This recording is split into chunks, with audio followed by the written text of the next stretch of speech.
On the Catwalk by Chris Rose. I can't believe I'm here. Only a few hours ago I was walking down the catwalk, feeling the flashes from the cameras and the eyes of the people watching me, keeping cool, doing myself, and now I'm here. I'm in jail. My name is Carrie Brown. I was a famous model. Now I'm a famous criminal. I'm going to tell you the story of how I got here, and I'm going to tell you why I'm innocent. But please, give me a bit of time. Right now I'm scared and cold. This all seems like a terrible nightmare. I'm sure that I'm going to wake up in a minute and find myself at home in my nice white bed. I've waited a long time now though, and I still haven't woken up. I'm only 18 years old, scared, cold, and in jail. It's a long story, so maybe it's best if I start from the beginning. I was never very good at school. I wasn't stupid. I just wasn't interested in any of the subjects, and I didn't like the teachers. I didn't have many friends. I think the others were jealous of me because I was always taller and more beautiful. My best friend then was my mom, and she still is. She was always close to me and she always helped me. The only other person who really helped me was Helga Olaine. And now Helga's dead. When I was 16, I went on holiday to France with my mom. She had lots of friends there, and we went nearly every summer. I used to lie on the beach all day in Cannes or Nice, watching all the rich and beautiful people. In the evenings, we went to elegant parties in the big houses on the Riviera, or sometimes on a port yacht. It was at one of these parties that I met Max for the first time. At that time, Max was only a photographer. He took fashion photographs for lots of European magazines. I saw him talking to Mom. He was tall and elegant, but had a relaxed look. He was wearing an open-neck shirt without a tie, and he hadn't had a shave. Carrie, this is Max. Mom introduced him to me. He is a photographer. He says he wants to take some photos of you. He thinks you could be a model. Of course, at that time I was delighted. Now I realize that meeting Max was probably the biggest mistake I ever made. Max took some pictures of me, wearing casual clothes on the beach at Saint-Jean-le-Pin, and sold them to a French fashion magazine. A few days later, a chain of Italian shops asked me to do a shoot for them. I remember at the time, I didn't even know what a shoot was. It's just the word they use to mean a collection of photos, explained Max. Don't worry, I'm not going to shoot you. It all happened so quickly. It was only 2 years ago, but it seems like a lifetime. When I think of all the things that have happened in the last 2 years. I remember doing the shoot for the Italians as if it was yesterday. We went to Rome and we took pictures around the Trevi Fountain and in Piazza di Spagna. It was so romantic. That evening, we went to eat in a restaurant and Max offered to be my manager. A manager? I said. I don't need a manager. I'm a person, not a business. Listen, replied Max.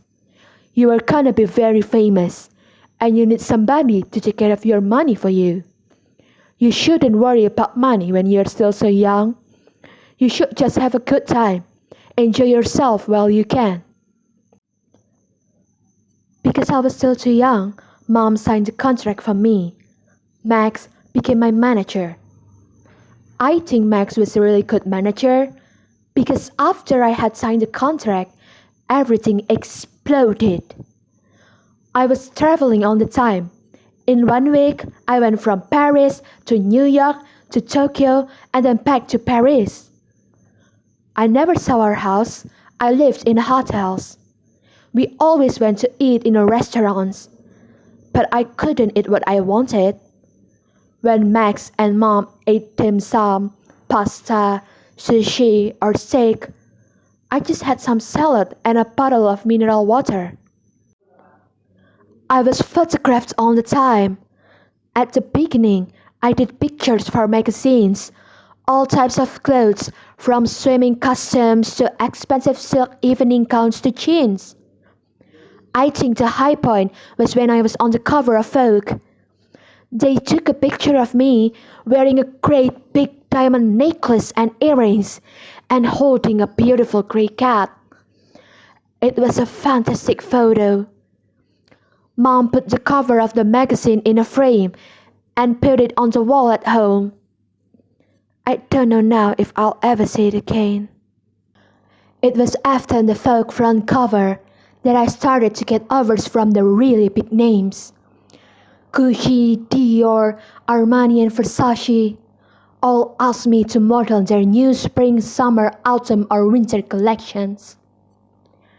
The shows were frightening at the beginning. Then I met Helga. Max introduced me to her. She was already a famous model and a good friend of Max. Helga was probably my only friend in the world of modeling. She was a bit older than me and had a lot more experience. She helped me when I was nervous or frightened before one of the big catwalk shows. Even though the shows were scary, I felt excited when I walked out from behind the curtain onto the long catwalk. I walked along the catwalk and felt everybody's eyes looking at me. I heard their voices talking about me as I turned around and walked back up the catwalk. I felt the flashing lights of their cameras all around me. I remember that I wore sunglasses all the time because there were always the lights of the cameras flashing in my eyes.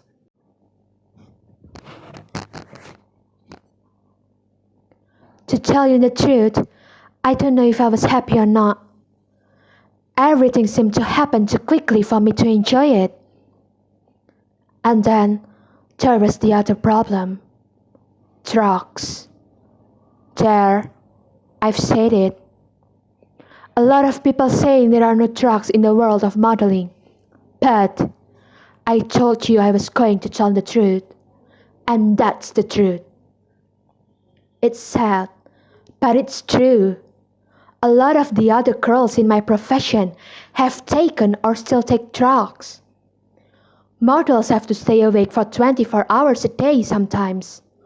Photo shoots, catwalk shows, interviews, travel.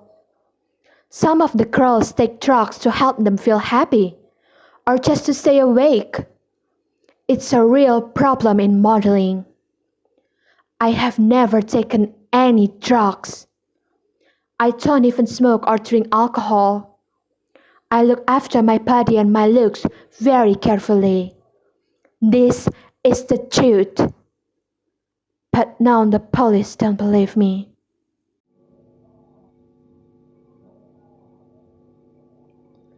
Unfortunately, Helga had a problem with drugs.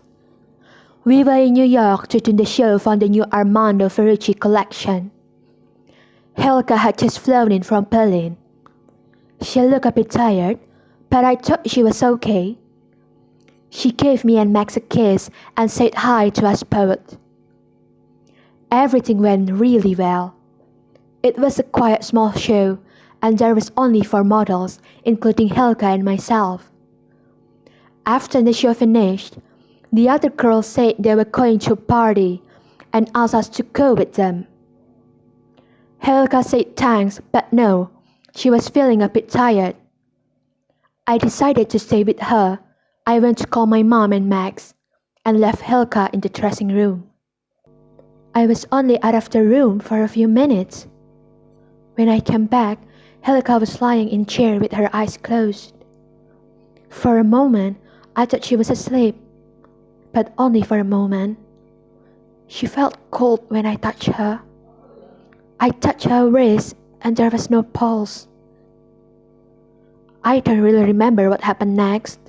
I remember screaming, I remember crying, I remember that an ambulance arrived, but that it was too late. Yes, it certainly was a terrible shock when I found Helga Olen's body. And it was an even bigger shock when I found myself being arrested for her murder. 2 policemen came to our hotel room. They said to my mom that they just wanted to ask a few questions. Okay, Miss Logan.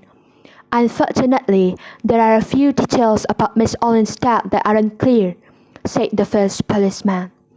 It seems that Miss Olen died of a drug overdose, continued the second one, but no drugs of any type were found on her person or in her belongings. There was no trace of any type of drug in the dressing room where you found her body. Miss Logan, we want you to tell us the truth, said the first policeman. Did you ever see Helga Olins taking drugs of any kind? No, I didn't. It was the truth. I knew that Helga sometimes used drugs, but I had never seen her doing it. Miss Logan, I'm going to ask you another serious question now. I want you to be honest with us. Have you ever taken drugs of any kind? No, I have not, I replied. Again, it was the truth. Well, continued the policeman, would you please explain to us why we found over 200 grams of pure cocaine in the pocket of the dress you were wearing this evening? Of course, I couldn't answer. The policeman said that they needed to ask some more questions and that I had to go to the police station with them. When we arrived at the police station, I was formally charged with supplying drugs and involuntary homicide. That means they thought I had given or sold the drugs to Helga and that she died when she took them. My mother called a lawyer and told me not to say anything. She also tried to phone Max, but Max had disappeared. Now it's night outside. I can see the sky getting dark. I'm still cold and I'm still scared. I can't sleep. But I've been thinking a lot. Even though it's dark outside, some things in my head are now clear. Very clear. Max has disappeared. Max was a good friend of Helga. Why has Max disappeared at this moment? It's not a good moment to disappear. I don't think that Max killed Helga, but I think that he gave her the drugs which killed her. My problem now is that I must prove it. There will be a trial. It will be long and difficult and frightening. Maybe I'll go to prison. Sooner or later, Max is going to pay for this. It's morning now. A policeman has come to take me out of the jail cell. We are going to the court. As we walk out of the police station, hundreds of cameras are flashing, all taking pictures of me. It's just like being on the catwalk again.